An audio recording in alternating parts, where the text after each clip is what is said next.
irika tompony andraikitra sy mpanatotosa rakoto arson James Daniel irika.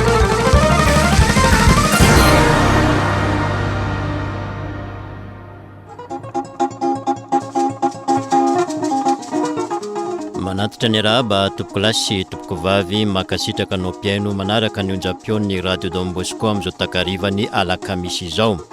Iresaka ny momba ny fiompiana kankana sy mifamokarana zesika avy amin'izany indray isika amin'ity an'ity. Tanora iray misehatra amin'izany ao amin'ny distrika amin'ny Faratsio ao amin'ny faritry Vakinakaratra no vahintsika ao amin'ny zanam-pahandarana voalohany tsy iza fa Andriamatoa Natenainy. Galsa plus fomba iray entin'ny fahandarana asa defy anentanana ny asa fampandrosoana amin'ireo faritra iasany amin'izao fotoana izao. Arahantsika ao amin'ny zanam-pahandarana faharoa kosa ny votoatin'izany. Manasanao ary anaraka ny fandaharana.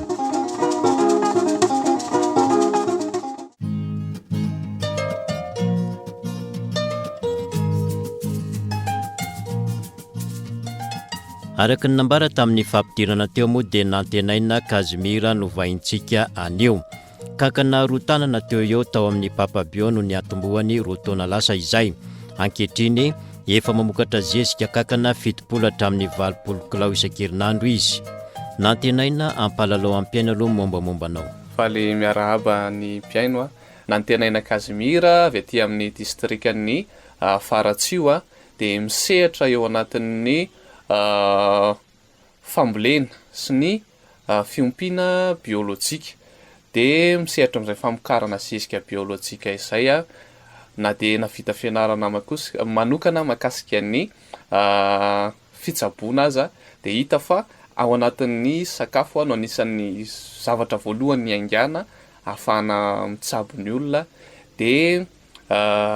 afaka mifandray zany ho an'izay mila n'izay fifanampiana fifanoloran-tanana ho an'ny famokarana vokatra biolojika izay. Anisan'ny niofana tao amin'ny papabio resaka fiompiana kankana famokarana zezika dia niso nratovina tao zany voalohany indrindra dia tao ny fananana ny zezika zany fananana fiofanana feno mahakasika an'izay fiompiana kankana izay dia afaka mamokatra zezika tsara zany amin'izao fotoana izao satria nisy fotoana ny eritreritra hoe ahoana ny ananana vokatra biolojika mba tsara kokoa satria efa hita fa tondra aretina betsaka ny fampiasana ny vokatra simika ho an'ny fambolena dia rehefa navita ny fiofanana teo amin'ny papabio dia afa-po tsara zany ary anisan'ny tena efa misehatra tao anatin'ny roa taona sy tapany izay tao anatin'ny fiompiana kankana. Efa mavokatra zezika ampoambolena ho an'ny atao amin'ny ankonana ary indrindrandrindra efa manomboka mandefa tsikelikely eny amin'ny tsena zany mba ahafahan'ny malagasy namana ihany koa manjifa n'izay zezika biolojika izay dia anisan'ny anentanana ny olona zany ao anatiny hiditra ao anatin'izay hoe fampiasana ny vokatra biolojika izay satria sady ny fambolena tsara ny fahasalamana azo ihany koa ao anatin'izay fotoana izay. Natenaina nanao ahoana ny fatran'ny kankana ny atombohanao tamin'izany roa taona lasa zany amin'izao fotoana izao manao an'izay. Ny fatrana kankana zany ny nalaina voalohany teny aminazy teo amin'ny ray tanaka ny roa teo ny fintambarany tamin'ny voalohany indrindra dia tao anatin'izay fotoana lavalava kely aloha ny ainga tamin'iny fa taty aoriana nanampy satria hita hoe mila mamokatra ho an'ny manodidina satria rehefa namokatra voaloha ampiasaina ho an'ny tato an-trano dia resy lahatra hoe tsara le izy dia teo nanapa-kevitra hoe andao ampiana ny masomboly andao amokatra betsaka kokoa mba ahafahana mizara ho an'ny manodidina satria manontany ny rehetra hoe aiza no misy an'ilay vokatra aiza no ahitana ny zezika dia voatery zany nanampy ny masomboly dia amin'izao efa afaka mamokatra zezika betsaka zany ny masomboly kankana zao amin'izao efa manodidina ny any amin'ny 20 kilao. Manahoana zany zao ny zezika kankana ao aminao Natenaina amin'izao roa taona taty aoriana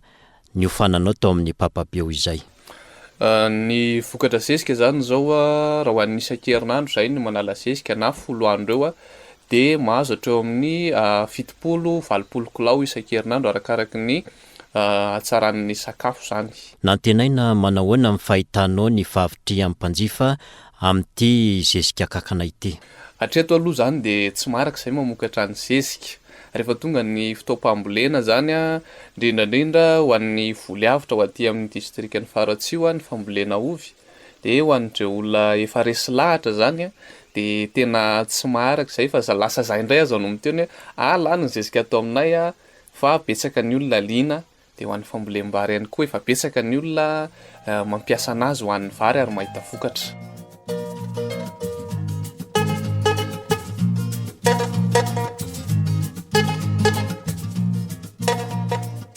Ianao zao nantenaina efa azo lazaina fa mamokatra kankana taorian'ny fiofananao tao amin'ny Papa Bio ianao ve efa mizara amin'ny fahalalana ihany koa amin'izao fotoan'izao amin'ireo mpiara-monina aminao na ny tantsaha manodidina ety amin'ny faritra misy anao? Amin'ny ankapobeny aloha mbola tsy tena manao an'izay satria mbola akaiky eo Papa Bio de mbola eny aloha ny olona amin'ny ankapobeny no mandeha miofana de toroana hevitra andalo eny aminazy, fa ny fizarana amin'ny zavatra misy ny fampahafantarana ny olona ny fampantongavan-tsaina anazy kosa mivoka-tsoa azo ho an'ny fiompiana kankana sy ny vokatra biolojika de tena efa mandray anjara tanteraka miresaka amin'ny manodidina sy amin'ny tanora namana. Mahakasika an'izay fambolena sy fiompian'izay nantenaina, inona zany no azo zaraina amin'ny mponina manodidina amin'izay sehatr'asa ilofosanao zay? Raha ho an'ny resaka fiompiana kankana sy ny zezika kankana no ataontsika resaka vokatra biolojika de anisan'ny azo ifampizarana zany no hoe rehefa mampiasa an'io zezika kankana io tsika de ny fambolena rehetrarehetra izay atao de anisany lasa miova na ny endriny na ny tsiron'ilay sakafo. Imbetsaka Papa Bio ny resaka ny hoe lasa tsy misy fofona ny laisoa raisitsika ohatra akaiky be, fa tena azonay nitsapaina tanana satria tamin'ny voaloha ny eno zay hoe marina ve zany, fa rehefa tena namboly zahay na nahoandrana de tena marina ary tsy misy diso ny zavatra nataony ary azon-drehetra tsapaina tanana mihitsy hoe zay ny vokatra azo. Ohatr'izay ihany koa izay fambolena atao aminazy tena tsy misy ny lanin'ny bibikely mpanimba fambolena, tsirairay ao anatiny zany no ahitana hoe misy tsy salama ny fambolena, fa tena tsy manao traitement mihitsy zay fa raha mila traitement de ranon-jezika ihany ny ampiasaina na mampiasa ny ady gasy androana ny bibikely mba tsy hanimba ny fambolena, nefa ao anatin'izay tena katsahana zay zany no mampiasa an'izay zavatra zay, fa amin'ny ankapobeny de tena afaka mahaleo tena izy ary tena miavaka izy satria ny fambolena rehetrarehetra raha ohatra ka zezika hafa no ampiasaina, zany hoe zezi-pahatra ohatra na zezika avy amin'ny fiompiana hafa de tsy maintsy mbola mampiasa foana tsika ny resaka urée na ny zezi-bazaha izy tsika na ny NPK, fa ho an'ny fampiasana ny zezika kankana raha ohatra izy ka manana betsaka ianao de tena mahaleo tena izy. Ary raha ohatra ihany koa ka ampiasana ampiarahana amin'ny zezika hafa zany hoe ny zezika avy amin'ny biby hafa ny zezi-pahatra zany io, fa kosa tsy mampiasa zezika simika tsika mazava ho azy de tena vao maika tsara ny vokatra ary anisan'ny tena hoe isarihana ny sain'ny olona rehetra hoe isika afaka mamokatra ny zezika eo am-pelantanantsika fa tsy voatery miankin-doha amin'ny hafa zay vao afaka mamokatra, fa isika tantsaha manana ny fako eny amin'ny nivotsika eny afaka avadikitsika ireny ho ankora ho lasa zezika ivelomantsika mba tsy lany fotoana tsony, tsy lany vola andeha vidiny zezika efa vokarin'ny zareo orinasa vokatra simika. Ankoatr'izay efa nambaranao teo zay nantenaina, inona ihany koa zany ny fanampiny azonao ambara anampianan'izay voalaza teo zay? Ia, anisan'ny zavatra tena tsara zany amin'izao taonjato iainantsika izao ny fanaovana fambolena manaraka ny teknika. Ny famokarana amin'ny ankapobeny tsy miankina rery amin'ny resaka zezika, na ratsy aza mahasom-boly izy ny olona de atao be zezika io de vokatra ihany, fa isika zany mila mametraka an'izay manomboka eto hoe mizavatra telo mifampiankina ao anatin'ny sehatry ny famokarana, de ao ny zezika, ny mahasom-boly de ny teknika. Ireo anankitelo ireo tsy maintsy miara-dalana foana, fa raha vatany vao tsy manana an'ireo ankitelo ireo tsika miaraka zany a de tsy afaka amokatra ho ampy mihitsiny. Tsika zao maheno hoe lasa ambany be ny tany fahavitantena ara-tsakafo ho an'ny malagasy, de rariny le izy satria ny akamaroan'ny olona de mihazakazaka fotsiny hoe mitady zezika zay amokarana nefa ny masombola eo am-pelantanana tsy manana tsara kalitao tsika. Ny teknika mpamokarana ihany koa mbola miainga amin'ilay teknika nentim-paharazana hoy isika, tsy hoe ratsy ny nentim-paharazana fa efa tokony ho hatsaraina satria ny tany efa miatery a, ny mpihinana nefa miabetsaka, ny dikan'izay mba ahafahana mamokatra misimisy kokoa de ilaina ny fianarana ny teknika moderna hozy izy tsika, na ilay fomba fambolena no hatsaraina ho an'ny resaka fambolena rehetra io. Efa misy zao ny fambolem-bary no hatsaraina raha tsy hanipy teny kely fotsiny ahako mahakasika ny resaka fahafisaraka zay anisan'ny efa nahitana vokatra tsara de tsara ho aty amin'ny distrikan'ny Faratsio nanaovana iandrana. De misy ihany koa ny fambolena mangahazo mifà, ao ihany koa ny fambolena vomanga mifà, de ireny rehetra reny anisany tokony ho ianarana zany, amparitaka eny amin'ny tontolo ambanivohitra mba ahafahana hoe mivelatra misimisy kokoa. De anisany zany zay anokafana ny lalan-tsaina ho antsika tantsanamana hoe andao hiaraka anabevoana zay fambolena zay manaraka ny teknika no hatsaraina izay mba ahafahantsika mahazo vokatra misimisy kokoa. Andriamatoa nantenaina Kazimira Tanora Tantsao amin'ny distrika ny Faratsio any amin'ny faritry Vakina Karatriny no vahintsika tato anatin'ny fandaharana izay niofana manokana momba ny fitsaboana kanefa tsy nanakana azy hisehatra amin'ny famokarana eny amin'ny tontolo ambanivohitra izay, ary indrindra moa nilofosany amin'izay famokarana zezika akakan'izay mba hiatohana ny famokarana ara-biôlôjia antoka ny fahasalamana ihany koa. Makasitraka anao nantenaina ny vahiny teto amin'ny fandarana irika tamin'izao takarivany alakamisy izao. Akasitraka tompoko de mirary soa ny tantsasy ny malagasy manontolo ao anatin'izay famokarana izay.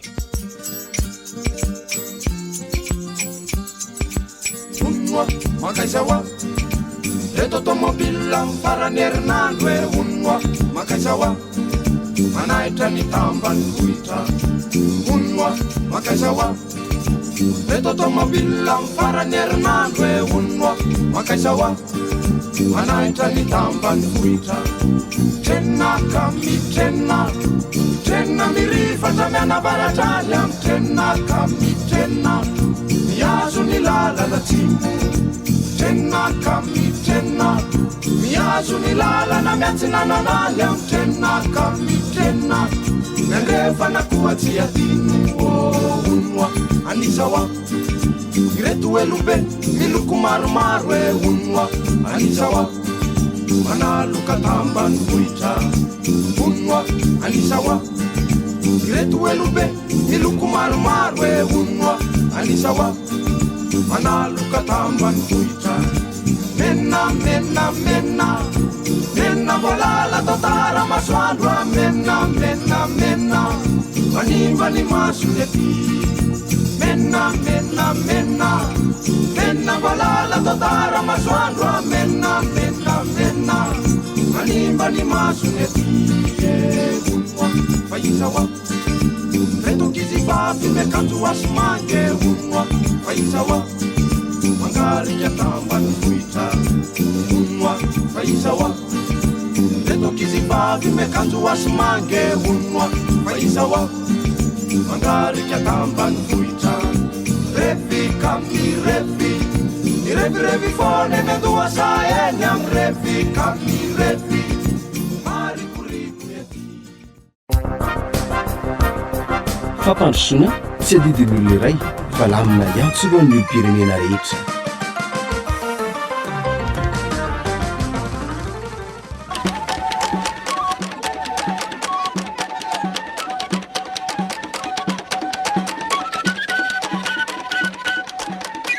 raha matoa filohan'ny trambeny tatsapamokatra razafombololona Angeline izay narahantsika teo izay fa fomba iray mahomby ampirisihana ny olona eny fotony amin'ny fampandrosoana amin'ny tenany ny ankonany ary ny fiarahamonina misy azy ny galsa isan'ny mampiatra azy amin'ny sehatrasa fanohanana ny tatsamo ny fahandaranasa defi ka nomeny izy ireo ny anarana hoe galsa plus ny azy ireo fombiazana no azo tamin'ireo fahatra telo nanaovana andrana ary ho aparitaka ny amin'ireo fahatra hafa hiasany zany ao ariana kely ao ny mpandrinam-pireneny ny defi Randrianartina Piero Serge no manazava ny momba ity galsa plus ity. Ny galsa zany de fomba anankiray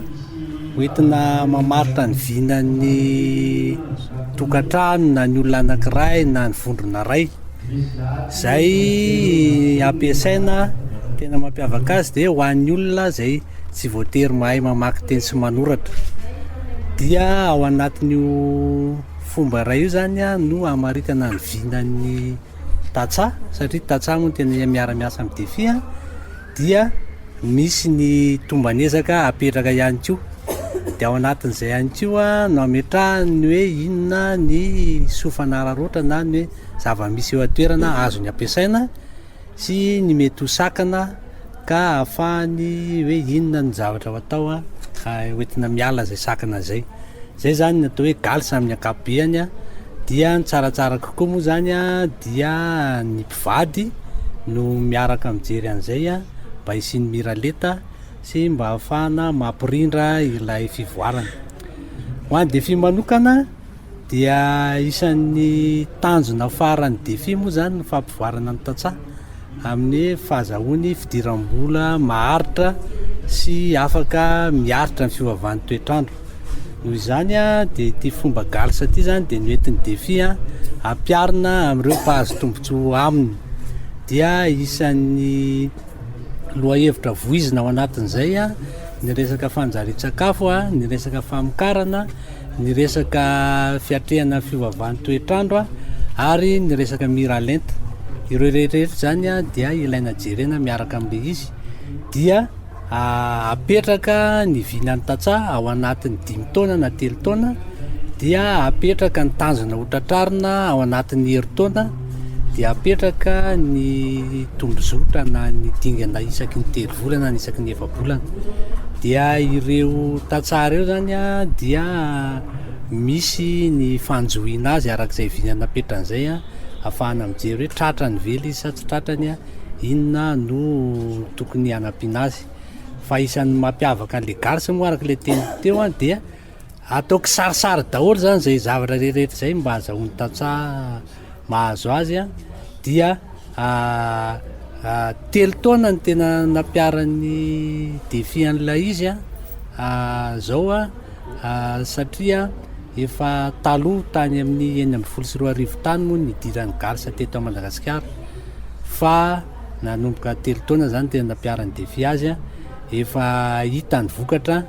tamin'ny faritra anankitelo moa zany tena nampiarana azy aloha teo amin'ny tokantrano 950 teo eo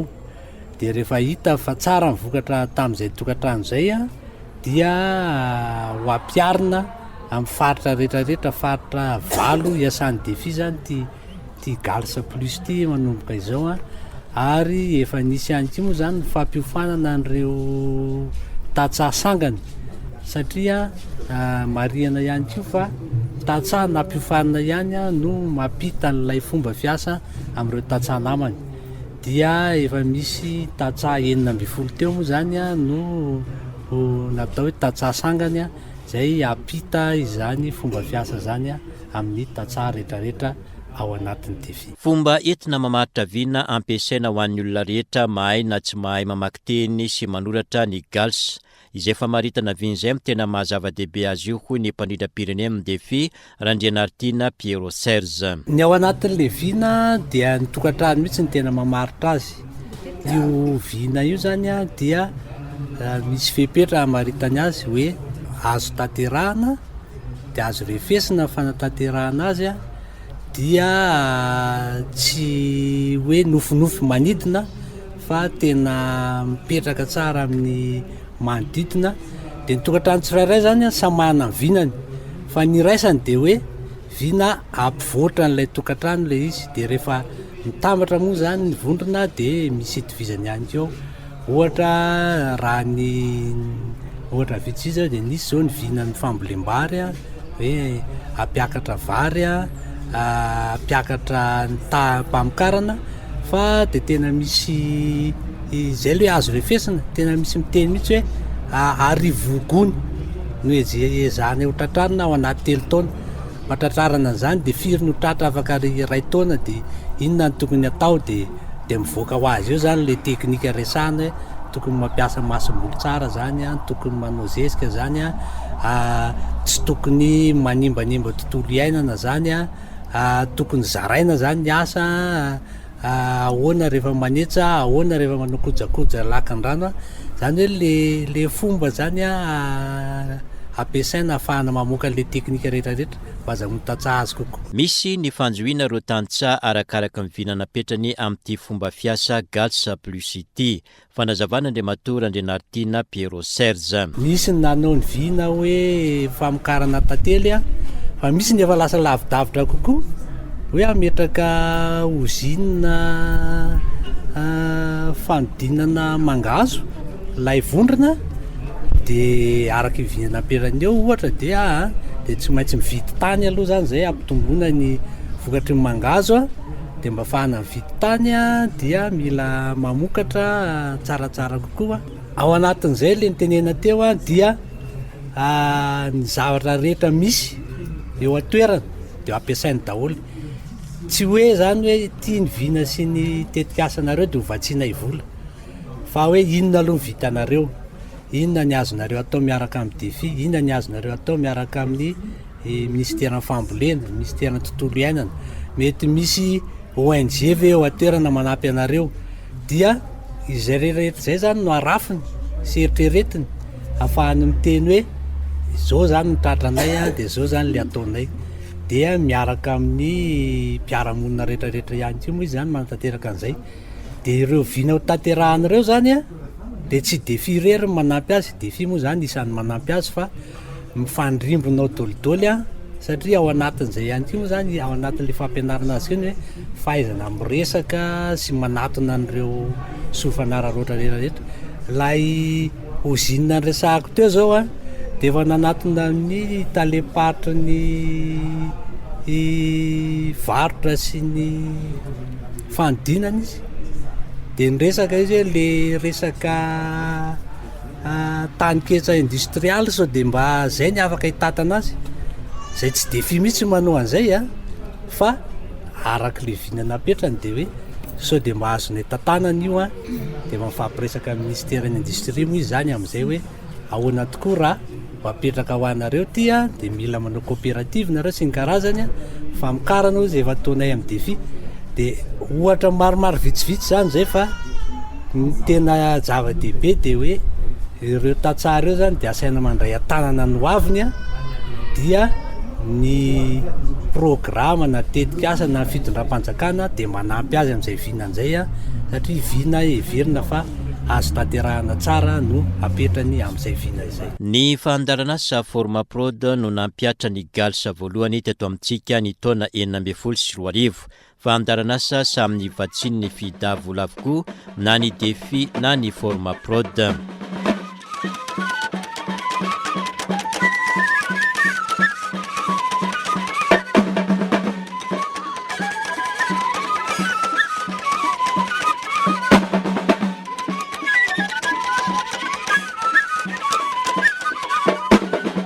Irka. Ankasitrany ianao mpiaino nanaraka amin'ny fandarana irika tamin'izao takarivany alakamisy izao. Makasitraka ny namanara Kotobe Rija ihany koa nanampy tamin'ny fanatotosana amin'ny fandarana amin'ny heriny toy izao indray ny fotoanantsika manaraka mandrapitafa tompoko lasy sy tompoko vavy.